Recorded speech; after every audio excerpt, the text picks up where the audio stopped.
ಸ್ನೇಹಿತರೆ, ನಾವಿವತ್ತು KPSC ಮತ್ತು KEಯ ಪಠ್ಯಕ್ರಮವನ್ನು ನೋಡೋಣ. ಇದು VA ಪಠ್ಯಕ್ರಮ ಆಗಿರುತ್ತೆ ಮತ್ತು ಅಪ್ಕಮಿಂಗ್ ಪೋಸ್ಟ್ ಯಾವುವು SDA ಆಗಿರ್ಬೋದು, FDA ಆಗಿರ್ಬೋದು ಅಥವಾ PDO ಆಗಿರ್ಬೋದು. ಇದೇ ಸಿಲೆಬಸ್ ಇರುತ್ತೆ, ಇದೇ ಪ್ಯಾಟ್ರನ್ ಇರುತ್ತೆ. ಸೊ ಕೊನೆ ತನಕ ವಿಡಿಯೋನ ನೋಡಿ, ಮಿಸ್ ಮಾಡಬೇಡಿ. ಇದು ನಾವೇನು ಅಂದ್ಕೊಂಡಿದ್ದೀವಿ ಅಂತಂದರೆ GK ಪೇಪರು ಮತ್ತು ಕಮ್ಯುನಿಕೇಷನ್ ಪೇಪರು ಅಂದರೆ ಸಂವಹನ ಪೇಪರು ಬರೀ ನಾವು ಟೈಟಲ್ನ ಮಾತ್ರ ತಿಳ್ಕೊಂಡು ಬಟ್ ಅದರಲ್ಲಿರೋ ಟಾಪಿಕ್ಗಳು ಯಾವ್ದು ಅಂತ ನಮಗೆ ಗೊತ್ತಿಲ್ಲ. ಹಾಗಾಗಿ ಈ ವಿಡಿಯೋನ ಪೂರ್ತಿ ಕೊನೆ ತನಕ ನೋಡಿ. ಈ ವಿಡಿಯೋದಲ್ಲಿ ಫುಲ್ ಟಾಪಿಕ್ಕು ಮತ್ತು ಸಾಮಾನ್ಯ ಜ್ಞಾನ ನೋಡಿ, ಸಾಮಾನ್ಯ ಜ್ಞಾನ ಈ ಪಠ್ಯಕ್ರಮ ಫುಲ್ ಡೀಟೇಲ್ಸ್ ಇದೆ. ಅದರಲ್ಲಿ ಬರ್ತಕ್ಕಂಥ ಟಾಪಿಕ್ ಇದೆ. ಹಾಗೆ ಮತ್ತು ಇನ್ನೂ ನೋಡಿ, ಇವಾಗ ನೋಡಿ ಇಂಗ್ಲೀಷಲ್ಲಿ ಸಾಮಾನ್ಯ ಕನ್ನಡದಲ್ಲಿ ಇಂಥ ಟಾಪಿಕ್ಗಳು ಇದ್ದಾವೆ. ಇನ್ನು ಛಂದಸ್ಸು, ಅಲಂಕಾರ, ಈ ಫುಲ್ಲು ವಿಡಿಯೋ ಒಂದೊಂದು ಸ್ಟೆಪ್ ಬೈ ಹೇಳ್ತಾ ಇರ್ತೀನಿ. ಕೊನೆ ತನಕ ವಿಡಿಯೋ ನೋಡಿ ಸ್ನೇಹಿತರೆ.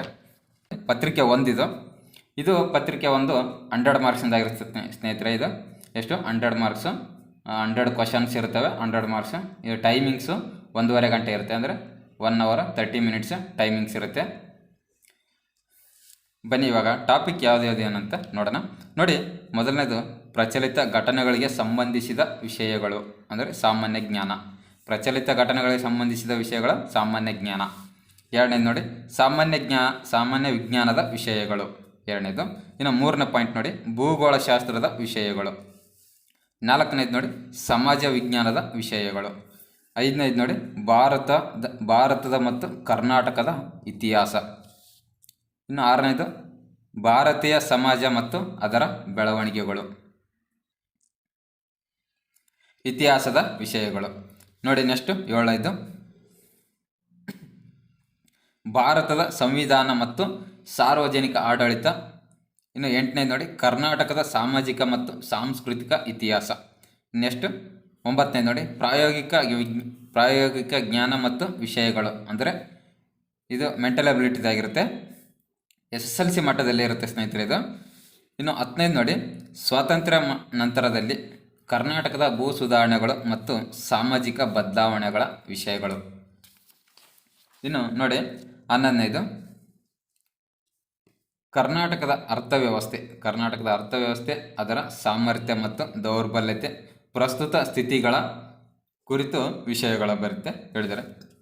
ನೆಕ್ಸ್ಟು ಗ್ರಾಮೀಣಾಭಿವೃದ್ಧಿ ಪಂಚಾಯತ್ ರಾಜ್ ಸಂಸ್ಥೆಗಳು ಮತ್ತು ಗ್ರಾಮೀಣ ಸಹಕಾರ ಸಂಸ್ಥೆಗಳ ವಿಷಯಗಳು.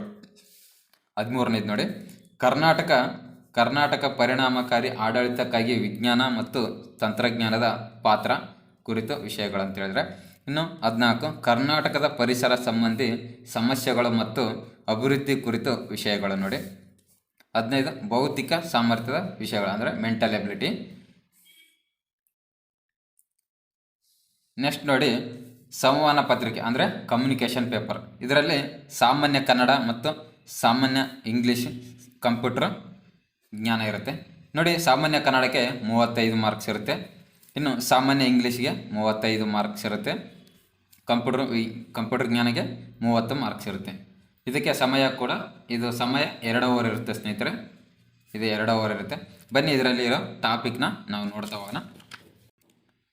ಸಾಮಾನ್ಯ ಕನ್ನಡ ಅಂದರೆ ಜನರಲ್ ಕನ್ನಡ ಪತ್ರಿಕೆ ಪಠ್ಯಕ್ರಮ ನೋಡೋದಾದರೆ ನೋಡಿ, ಇದರಲ್ಲಿ ಯಾವ್ಯಾವ ಟಾಪಿಕ್ ಬರುತ್ತೆ ಅಂತ. ಒಂದನೇದು ವ್ಯಾಕರಣ ಇರುತ್ತೆ ಸ್ನೇಹಿತರೆ. ವ್ಯಾಕರಣದಲ್ಲಿ ಸಂಧಿಗಳು ಮತ್ತು ಸಮಾಸ ಇರುತ್ತೆ. ಛಂದಸ್ಸು, ಅಲಂಕಾರ, ಕಾವ್ಯ, ಮೀಮಾಂಸೆ ಇರುತ್ತೆ. ಇನ್ನು 3, ಕೊಟ್ಟಿರುವ ಗದ್ಯ ಭಾಗವನ್ನು ಓದಿ ಅರ್ಥ ಗ್ರಹಿಸಿ ಪ್ರಶ್ನೆಗಳಿಗೆ ಸೂಕ್ತ ಉತ್ತರವನ್ನು ಗುರುತಿಸಿ. ಅಂದರೆ ಒಂದು ಪ್ಯಾರಾಗ್ರಾಫ್ ಕೊಟ್ಟಿರ್ತಾರೆ, ನೀವು ಅದನ್ನು ಓದ್ಬಿಟ್ಟು ಕೆಳಗಡೆ ಕ್ವಶನ್ ಇರುತ್ತೆ, ಆ ಕ್ವಶನ್ನ ನೀವು ಆನ್ಸರ್ ಮಾಡಬೇಕು. ವ್ಯಾಕ್ಯಗಳ ಮರುಜೋಡಣೆ ಮಾಡಬೇಕು. ಇನ್ನು ನುಡಿಗಟ್ಟುಗಳಿರುತ್ತೆ, ಕವಿ ಮತ್ತು ಕೃತಿಗಳಿರುತ್ತೆ, ಕನ್ನಡ ನಾಡು ನುಡಿ ಇರುತ್ತೆ. ತಪ್ಪು ಸರಿಪಡಿಸೋದು ಅಂದರೆ ಒಂದು ವ್ಯಾಖ್ಯಾನ ಅವರು ತಪ್ಪಾಗಿ ಕೊಟ್ಟಿರ್ತಾರೆ, ನೀವು ಅದನ್ನು ಸರಿಪಡಿಸ್ಬೇಕು. ಸಮಾನಾರ್ಥಕ ಪದಗಳಿರುತ್ತೆ. ಇನ್ನು ಖಾಲಿ ಜಾಗ ಬರಿತೇವೆ, ಅಂದರೆ ಬಿಟ್ಟ ಸ್ಥಳದ ತುಂಬುವುದು ಇದು. ಇನ್ನು ವಿರುದ್ಧಾರ್ಥಕ ಪದಗಳು, ಗಾದೆ ಮತ್ತು ಒಗಟುಗಳಿರುತ್ತೆ. ಆಡಳಿತ ಕನ್ನಡ ಪದಗಳಿರುತ್ತೆ. ಇನ್ನು ವಿಭಿನ್ನ ಪದಗಳ ಆಯ್ಕೆ ಇರುತ್ತೆ. ವ್ಯಾಕರಣ ದೋಷ ಪತ್ತೆ ಹಚ್ಚೋದು, ಅಂದರೆ ಎಲ್ಲಿ ಏನು ತಪ್ಪಾಗಿದೆ ಅಂತ ಅದನ್ನು ಪತ್ತೆ ಹಚ್ಚೋದು. ಜೋಡಿ ಪದಗಳಿರುತ್ತೆ. ಇನ್ನೆಷ್ಟು ಕನ್ನಡ ಪ್ರಶಸ್ತಿಗಳು ಮತ್ತು ಕನ್ನಡ ಪದಗಳ ಶುದ್ಧ ರೂಪ, ಅನ್ಯ ಭಾಷೆಯ ಪದಗಳು, ತಸ್ತಮ ಮತ್ತು ತದ್ಭವ. ನೋಡಿ, ಈಗ ಸಾಮಾನ್ಯ ಕನ್ನಡದಲ್ಲಿ ಇಷ್ಟೆಲ್ಲ ಟಾಪಿಕ್ಸ್ ಇದ್ದಾವೆ ಅಂತ ಇವಾಗ ಗೊತ್ತಾಯ್ತಲ್ವ. ಇನ್ನೆಷ್ಟು ಸಾಮಾನ್ಯ ಇಂಗ್ಲೀಷಲ್ಲಿ ನೋಡೋದಾದರೆ, ಸಾಮಾನ್ಯ ಇಂಗ್ಲೀಷ್ ನೋಡಿ, ಜನರಲ್ ಇಂಗ್ಲೀಷು ಪಠ್ಯಕ್ರಮ ನೋಡ್ತಾ ಹೋಗೋದಾದರೆ, ಒಂದನೇದು ನೋಡಿ ಇರೋರ್ ಕನೆಕ್ಷನ್ ಅಂತಂತಂದರೆ ವ್ಯಾಖ್ಯೆಗಳಲ್ಲಿ ತಪ್ಪುಗಳನ್ನು ಸರಿಪಡಿಸೋದು. ಯಾವುದು? ವ್ಯಾಖ್ಯೆಗಳಲ್ಲಿನ ತಪ್ಪುಗಳನ್ನು ಸರಿಪಡಿಸೋದು ಇರೋರ್ ಕನೆಕ್ಷನ್. ಇದು ಅನ್ಸೀನ್ ಪ್ಯಾಸೇಜಸ್, ಇದರಲ್ಲಿ ಅಂದರೆ ಮುಂಚೆ ಓದಿರುವ ಗದ್ಯ ಅಂದರೆ ಇದರ ಅರ್ಥ ಒಂದು ಪ್ಯಾರಾಗ್ರಾಫ್ ಇರುತ್ತೆ, ಆ ಪ್ಯಾರಾಗ್ರಾಫ್ನ ಓದಿ ನಾವು ಕ್ವಶನ್ನ ಆನ್ಸರ್ ಮಾಡೋದಿರುತ್ತೆ. ಶಫ್ಲಿಂಗ್ ಆಫ್ ಸೆಂಟೆನ್ಸ್ ಪಾರ್ಟ್ಸ್ ಅಂತಂದರೆ ಅವ್ಯವಸ್ಥಿತವಾಗಿರುವ ವಾಕ್ಯದ ಭಾಗವನ್ನು ಸರಿಯಾದ ಕ್ರಮದಲ್ಲಿ ಜೋಡಿಸೋದು. ಅಂದರೆ ತಪ್ಪಾಗಿರೋ ಪದಗಳನ್ನು ವಾಕ್ಯವನ್ನು ನಾವು ಜೋಡಿಸ್ಬೋದು. One word substitutions. Next one word substitutions ಅಂದರೆ ದೊಡ್ಡ ವಾಕ್ಯ ಇರುತ್ತೆ ಅಥವಾ ಒಂದು ವಿವರಣೆಯೊಂದಿಗೆ ಬದಲಾಗಿ ಒಂದು ಪದವನ್ನು ಬಳಸುವುದು. ನೆಕ್ಸ್ಟು ವೊಕ್ಯಾಬ್ಯುಲರಿ ಅಂತಂದರೆ ಶಬ್ದಕೋಶಗಳು, ಪದ ಸಂಗ್ರಹ, ಹೊಸ ಪದಗಳು, ಅವುಗಳ ಬಗ್ಗೆ ಇರುತ್ತೆ. ಇನ್ನು ಗ್ರಾಮರ್ ನೋಡಿ, ಗ್ರಾಮರ್ ಅಂತಂದರೆ ವ್ಯಾಕರಣ. ಇನ್ನು ಆರ್ಟಿಕಲ್ಸ್ ಅಂತಂದು ನೋಡಿ, ಇವು ಎ, ಆ್ಯನ್ ಇವೆಲ್ಲ ಬರುತ್ತಲ್ಲ, ದ ಇವು. ಇನ್ನು ಸೆಂಟೆನ್ಸ್ ಸ್ಟ್ರಕ್ಚರ್ಸ್ ನೋಡಿ, ಅಂದರೆ ವಾಕ್ಯಗಳ ರಚನೆ ಮಾಡಬೇಕು. ವಾಕ್ಯಗಳ ರಚನೆ ಅಂದರೆ ಕರ್ತೃ, ಕರ್ಮ, ಕ್ರಿಯಾಪದಗಳು ಇದೆಲ್ಲ ಇವು ಜೋಡಣೆ ಮಾಡಬೇಕಾಗಿರೋ ಸ್ನೇಹಿತರೆ. ಇನ್ನು ಟೆನ್ಸ್ ನೋಡಿ, ಟೆನ್ಸಸ್ ಅಂತಂದರೆ ಕಾಲಗಳು, ವರ್ತಮಾನ ಕಾಲ, ಭೂತಕಾಲ, ಭವಿಷ್ಯತ್ ಕಾಲ ಇದೆಯಲ್ಲ, ಕಾಲಗಳ ಬಗ್ಗೆ ನಾವು ನೋಡಬೇಕು. ಇನ್ನು ಫಿಲ್ ಇನ್ ದ ಬ್ಲ್ಯಾಂಕ್ಸ್ ಅಂದರೆ ಖಾಲಿ ಬಿಟ್ಟ ಸ್ಥಳಗಳನ್ನು ತುಂಬಬೇಕು ನಾವು. ಇನ್ನು ಸಬ್ಜೆಕ್ಟ್ ವರ್ಬ್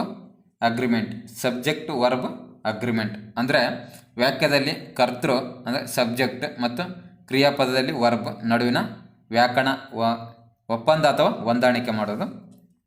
ನೆಕ್ಸ್ಟ್ ನೋಡಿ ಇಡಿಯಮ್ಸ್ ಮತ್ತು ಪ್ರೇಸಸ್ ಅಂದರೆ ನುಡಿಗಳ ಮತ್ತು ನುಡಿಗಟ್ಟುಗಳು ಇರುತ್ತಲ್ಲ ಸ್ನೇಹಿತರೆ, ನುಡಿಗಟ್ಟುಗಳು, ಹಾಗೆ ಗಾದೆ ಮಾತುಗಳು ಇರುತ್ತೆ. ಗಾದೆ ಮಾತುಗಳು ಸಂಕೇತ ಅರ್ಥವಿರೋ ಪದಗಳನ್ನ ನಾವು ಬರಿಬೇಕು ಅಂತ. ಇನ್ನು ನೆಕ್ಸ್ಟು ಆ್ಯಂಟೋನಿಮ್ಸ್ ಅಂತಂದರೆ ವಿರುದ್ಧಾರ್ಥಕ ಪದಗಳು ಸ್ನೇಹಿತರೆ. ಅಂದರೆ ಅಥವಾ ನೋಡಿ, ಗುಡ್ ಅಥವಾ ಬ್ಯಾಡ್ ವಿರುದ್ಧಾರ್ಥಕ ಪದಗಳು. ನೆಕ್ಸ್ಟ್ ನೋಡಿ ಸೆಂಟೆನ್ಸ್ ರೀಅರೇಂಜ್ಮೆಂಟ್ ಅಂದರೆ ವಾಕ್ಯಗಳ ಮರುಜೋಡಣೆ. ಸಿನೋನಿಮ್ಸ್ ಇದು ಸಮಾನಾರ್ಥಕ ಪದ ಆಗಿರುತ್ತೆ ಸ್ನೇಹಿತರೆ. ಸಮಾನಾರ್ಥಕ ಪದಗಳು.